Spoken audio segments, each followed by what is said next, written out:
நாம் இந்த பதிவில் பெயர்ச்சி அடையும் குரு பகவான் உங்கள் ராசிக்கு என்னென்ன சுப மற்றும் அசுப பலன்களை தரப்போகிறார், அதற்கான பரிகாரம் என்ன என்பதனை பற்றி விரிவாக காண்போம். உங்கள் வாழ்வில் வளமும் நலமும் செல்வ செழிப்பும் பெற எல்லாம் வல்ல இறைவனை உளமாற வேண்டி விரும்பி கேட்டுக்கொள்கிறேன். ஒருவரின் ஜாதகத்தில் எந்த கிரகம் உங்களுக்கு சாதக பலன் தருதோ இல்லையோ, ஆனால் குரு கிரகத்தின் நற்பலன்களை கொண்டவர்கள் சிறிது கஷ்டத்தை சந்தித்தாலும் வாழ்க்கையில் முன்னேறி விடுவார்கள். நவ கிரக குரு பகவான் மங்கள கிரகமாக விளங்கி வருகிறார். ஜோதிட சாஸ்திரத்தில் குரு பகவானுக்கு தேவர்களின் குரு என்ற அந்தஸ்தும் வழங்கப்பட்டுள்ளது. இவர் நல்ல பலன்களை அளிக்கும் கிரகமாக கருதப்படுகிறார். திருமணம், மகிழ்ச்சி, குழந்தைகள், நல்ல அதிர்ஷ்டம், அறிவு, கல்வி, பேச்சாற்றல், மரியாதை, நல்ல ஒழுக்கம் ஆகியவற்றுக்கு இவர் காரணியாக உள்ளார். ஒருவரது ஜாதகத்தில் குரு பகவான் நல்ல இடத்தில் இருந்தால் அவர் வாழ்வில் மிகுந்த மகிழ்ச்சியையும் செழிப்பையும் பெறுகிறார். அவர் வெற்றியின் உச்சம் தொடுவதை யாராலும் தடுக்க முடியாது. குருவின் அருள் பெற்ற நபர்களுக்கு அறிவாற்றல் மேம்பட்டு சமூகத்தில் நல்ல கௌரவமும் பெற்றிருப்பார்கள். 12 ஆண்டுகளுக்கு பிறகு குரு பகவான் ரிஷப ராசியில் பிரவேசிக்க உள்ளார். ஜோதிடத்தில் முக்கிய கிரக பெயர்ச்சிகளில் ஒன்றாக கருதப்படுவது குரு பெயர்ச்சி. இந்த ஆண்டு குரு பெயர்ச்சி 2024 மே 1ஆம் தேதி நடக்க உள்ளது.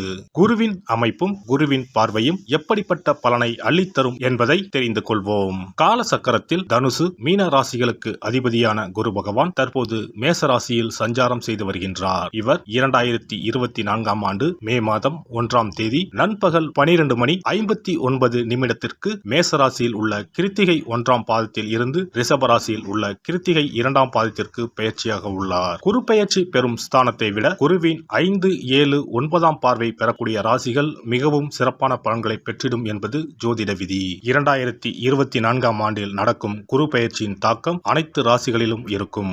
எனினும் சில ராசிகளுக்கு குருவின் இந்த மாற்றம் பலவித நற்பலன்களை அளித்தரும். இவர்கள் எடுத்த காரியங்கள் அனைத்திலும் வெற்றி பெறுவார்கள். நீண்ட நாட்களாக நடக்காமல் இருந்த பல விஷயங்கள் குரு பெயர்ச்சிக்கு பிறகு வெற்றிகரமாக நடந்து முடியும். இவர்களுக்கு அதிர்ஷ்டத்தின் ஆதரவு முழுமையாக இருக்கும். இந்த குரு பெயர்ச்சியானது ஒரு சில ராசிக்காரர்களின் வாழ்வை புரட்டி போட போகிறது. துரோகத்தால் பிரிந்த கணவன் மனைவி, சகோதர சகோதரி உறவு ஒன்று சேர போகிறது. நட்பு என்னும் நஞ்சால் உங்கள் உறவை பிரித்த துரோகியை இனம் கண்டு உண்மையான உறவு யார் என்பதனை அறிந்து கொள்வீர்கள். நஷ்டம் மட்டுமே பார்த்த வியாபாரிகள் திடீர் லாபத்தை அடைய உள்ளீர்கள். திடீர் லாட்டரி அடித்தது போல லாபம் இரட்டிப்பாகும். சனி பார்வையினால் ஏற்படும் காம சிந்தனைகள் இந்த குரு பெயர்ச்சியினால் சரியாகும். தகாத பெண் உறவை தவிர்த்து ஆன்மீக பயணத்தை தொடர்வீர்கள். சதி எதுவாக இருந்தாலும் அதை முறியடிப்பது சிவனின் விதியாகும். சிவனின் துணை இருந்தால் எதிரில் யமனே வந்தாலும் சமாளித்து வெற்றி அடையலாம். இனி உங்கள் ராசிக்கான பலன்கள் என்ன என்பதனையும் அதற்கான பரிகாரம் என்ன என்பதனையும் பார்ப்போம்.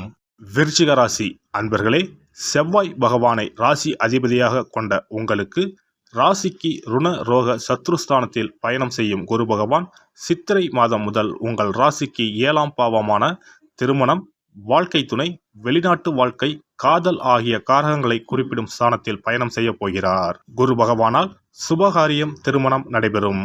கூட்டு தொழில் லாபத்தை கொடுக்கும். 7ஆம் வீட்டில் இருந்து உங்கள் ராசியை பார்க்கிறார் குரு பகவான்.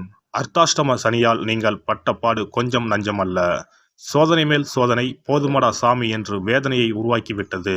உங்களுடைய நீண்ட நாள் கனவுகள் பூர்த்தியாகும் நல்ல நேரம் வந்துவிட்டது. குரு தன்னுடைய 5ஆம் பார்வையால் லாபஸ்தானத்தை பார்வையிடுகிறார். குடும்பத்தில் ஏற்பட்டுள்ள குழப்பங்கள் தேரும். குரு பார்த்தால் தேகபலம், மனோபலம், பணபலம் ஆகிய 3ம் கிடைக்கும். நீண்ட நாட்களாக தடைப்பட்டு வந்த காரியம் வெற்றிகரமாக முடியும். வேலை தொழிலில் முன்னேற்றம் ஏற்படும். வெளிநாடு தொடர்புடைய வேலைகள் அமையும். சம்பாதிக்கும் பணத்தை சேமிப்பீர்கள். சொத்து வசதி வாய்ப்பு பெருகும். உடன்பிறப்பால் அனுகூலம், ஆதாயம் கிடைக்கும். உங்கள் ராசிக்கு முயற்சி ஸ்தானத்தை குரு பார்ப்பதால் பொருளாதார நிலையில் இருந்த முட்டுக்கட்டைகள் அகலும். வரவேண்டிய பாக்கிகள் வீடு தேடி வரும். கடன்கள் அடைபடும். சேமிப்புகள் அதிகரிக்கும். சித்திரை மாதம் முதல் உங்கள் வாழ்க்கையில் திடீர் அதிர்ஷ்டம் தேடி வரப்போகிறது. மொத்தத்தில் 80% நன்மைகள் நடைபெறும். பெண்கள் முன்பின் யோசிக்காமல் பேசுவதை தவிர்ப்பது நல்லது. செலவுகள் கூடும். முயற்சிகளில் சாதகமான பலன் கிடைக்கும். அரசியல்வாதிகளுக்கு செல்வம், செல்வாக்கு, பெயர், புகழ் உயரக்கூடிய காலம் என்றாலும் கட்சி பணிகளுக்காக நிறைய செலவு செய்ய நேரிடும்.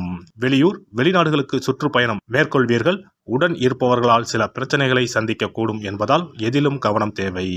கலைத்துறையினருக்கு தொழில் ரீதியாக போட்டிகள் ஏற்பட்டாலும் புதிய வாய்ப்புகளுக்கு பஞ்சம் இருக்காது. வரவேண்டிய பண பாக்கிகள் மட்டும் இழுபறி நிலையிலே இருந்து வரும். இடைவிடாத உழைப்பால் உடல் நிலையில் சோர்வு உண்டாகும். தேவையற்ற பயணங்களால் அலைச்சல்கள் ஏற்படக்கூடும் என்பதால் முடிந்தவரை தவிர்த்து விடுவது நல்லது. மாணவர்கள் கல்வியில் வெற்றி பெற கூடுதல் கவனம் செலுத்தி படிப்பது நல்லது. வீண் அலைச்சல் உண்டாகும். சக மாணவர்களிடம் கவனமாக பேசுவது நல்லது. விசாகம் நட்சத்திரம். இந்த குரு பயிற்சியால் பொருட்களை களவு கொடுக்க நேரிடலாம். உங்களின் உடைமைகள் மீது கண்ணும் கருத்துமாக இருக்க வேண்டும். புதிய நண்பர்கள் கிடைப்பார்கள். அறிமுகம் இல்லாதவர்களின் வீட்டில் எதையும் உட்கொள்ள வேண்டாம். அனுஷம் நட்சத்திரம். இந்த குரு பெயர்ச்சியால் நீங்கள் அமைதியாக இருந்தாலும் வீண் சண்டைகள் மற்றும் வீணான குழப்பங்கள் உங்களை தேடி வர வாய்ப்பு இருக்கிறது. தகுந்த வரன் கிடைத்து திருமண ஏற்பாடு இனிதே நடந்தேறும். வீடு, நிலம் மற்றும் வாகனங்கள் வாங்கலாம். கேட்டை நட்சத்திரம். இந்த குரு பெயர்ச்சியால் தொழிலில் நல்ல லாபம் கிடைக்கும். ஆனாலும் கவனமுடன் நடந்து கொள்ளுங்கள். போட்டித் தேர்வுகள் சாதகமாக அமையும். சிலர் கல்வி பயில வெளியூருக்கு செல்ல வேண்டி வரும். சஷ்டி கவசம். சண்முக கவசம் பாராயணம் செய்து முருகனை வழிபடுவது காரிய தடைகள் நீக்கும். குரு பெயர்ச்சி சிறப்பு பரிகாரம். ஜாதகத்தில் குரு நல்ல இடத்தில் இல்லாமல் இருந்தாலோ, கோசார ரீதியாக கொடூரமானவராக இருந்தாலோ குரு தோஷம் நீங்க பரிகாரம் செய்ய வேண்டும். தீய பலன்கள் குறையவும் நல்ல பலன்கள் அளவுக்கு அதிகமாக நடைபெறவும் குரு பகவானுக்கு செய்யும் பரிகார முறைகள் உதவும். வியாழக்கிழமை தோறும் தட்சிணாமூர்த்தி வழிபாடு செய்வது சிறப்பான பலன்களை கொடுக்கும். வியாழன் அன்று குரு ஓரையில் நல்ல நேரத்தில் குருவிற்கு உரிய கோலத்தை வடகிழக்கு திசையில் கோலமிட்டு அதன் மேல் முல்லை மலர்கள் பரப்பி குரு எந்திரத்தை வைத்து அதற்கு முல்லை மலர் சூட்டி சந்தன பொட்டிட்டு பொன்னிற தட்டில் கொண்டை கடலை வைத்து தூப தீபம் காட்டி குரு காயத்ரி மந்திரத்தை 108 முறை மன ஒருமையுடன் கூறினால் குருவால் ஏற்பட்ட தீய பலன்கள் விலகும். நல்ல பலன்கள் மேலும் மேலும் அதிகரிக்கும். வியாழக்கிழமை அன்று வீட்டில் நெய் தீபம் ஏற்றி வழிபடுதல். குருவுக்கு உரிய வஸ்திரம் தானியம் கொண்டு வழிபடுதல் நல்லது.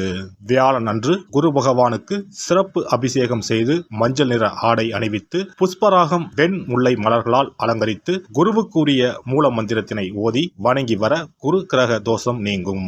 மஞ்சள் நிற ஆடையை உடுத்துவது, புஷ்பராக மணியை அணிவது, மஞ்சள் நிற ஆடை, கடலை, தானியம் ஆகியவற்றை தானம் செய்வது, வியாழக்கிழமைகளில் விரதங்களை மேற்கொள்வது ஆகியவற்றால் குருதோஷ பரிகாரங்களை செய்யலாம். உங்களால் முடிந்த அளவிற்கு ஏழை எளியோருக்கு தானம் தர்மம் செய்தால் வாழ்க்கையில் அமைதி கிடைக்கும். தினந்தோறும் அல்லது வாரத்தில் ஒரு முறையாவது பசுமாட்டிற்கு அகத்திக்கீரை, அருகம்புல், வாழைப்பழம் போன்றவற்றை உணவாக கொடுத்து வருவது ஜாதகத்தில் இருக்கின்ற குரு பகவானின் நிலையை மிக விரைவில் வலிமைப்படுத்தக்கூடிய ஒரு சிறப்பு பரிகாரமாக கூறப்படுகிறது. ஜாதகத்தில் குரு வலிமை இழந்திருக்கும் நிலையில் வியாழக்கிழமைகளில் அவருக்கு உரிய மஞ்சள் நிறத்தில் இருக்கும் லட்டுகளை வாங்கி தட்சிணாமூர்த்திக்கு நைவேத்தியம் செய்து கோவிலுக்கு வரும் பக்தர்களுக்கு வழங்குவதும் மங்களகரமான மஞ்சள் நிற பொருட்களை பிறருக்கு தானம் கொடுப்பதும் சிறந்த பரிகாரங்களாகும். குரு பகவானின் பரிபூர்ணமான அருள் கிடைக்க கோவில்களில் நடைபெறும் யாக பூஜைகளுக்கு தேவையான பொருட்களை வாங்கி தரலாம். ஒரு முறையாவது ஆலங்குடி சென்று குரு பகவானை வழிபாடு செய்து வாருங்கள். அல்லது தஞ்சாவூர் அருகே இருக்கக்கூடிய திட்டைக்கு சென்று ராஜகுருவாக இருக்கும் குரு பகவானை வணங்கினால் மலையளவு இருக்கக்கூடிய கஷ்டங்கள் கூட கடுகளவு குறையும். குலதெய்வ வழிபாடு நன்மை பயக்கும். முடிந்தால் மாதம் ஒரு முறை குலதெய்வ கோவிலுக்கு சென்று வழிபட்டு வருவது நல்லது. ஒரு முறை திருச்செந்தூர் சென்று முருகப்பெருமானை வழிபட்டு வந்தால் இந்த குரு பெயர்ச்சி சிறப்பான பலன்களை தரும். உங்களின் வாழ்க்கையில் பொருள் ஈட்டும் முயற்சிகள் அனைத்தையும் வியாழக்கிழமைகளில் தொடங்குவதும் நல்ல பலனை கொடுக்கும். குறிப்பாக வியாழக்கிழமைகளில் வருகின்ற ஏகாதசி தினங்களில் நற்காரியங்களை தொடங்கினால் நன்மைகளை பெறலாம். வியாழக்கிழமைகளில் தங்கள் சக்திக்கு இயன்ற அளவில் அன்னதானம் செய்வது குரு பகவானின் நல்லருளை உங்களுக்கு பெற்றுத்தரும். அன்னதானம் செய்வதன் காரணமாக உங்கள் ஜாதகத்தில் இருக்கின்ற குரு கிரக தோஷங்கள் நீங்கி குரு கிரகத்தை பலப்படுத்தி உங்கள் வாழ்க்கையில் நீங்கள் விரும்பிய பலன்கள் தங்க தடையில்லாமல் கிடைக்கச் செய்யும். எல்லாம் வல்ல இறையருளால் நீங்களும் உங்கள் அன்பு குடும்பமும் உடல் நலம், நீலாயுள், நிறை செல்வம், உயர் புகழ், மெய்ஞானம் ஓங்கி வாழ்க வளமுடன். இந்த வீடியோ பதிவு உங்களுக்கு பிடித்திருந்தால் லைக் பண்ணுங்க, கமெண்ட் பண்ணுங்க, ஷேர் பண்ணுங்க, மறக்காம சப்ஸ்கிரைப் பண்ணுங்க, பக்கத்துல இருக்கிற பெல் பட்டனை கிளிக் பண்ணுங்க. நன்றி, வணக்கம். ஓம் நமச்சிவாய. சிவாய நம.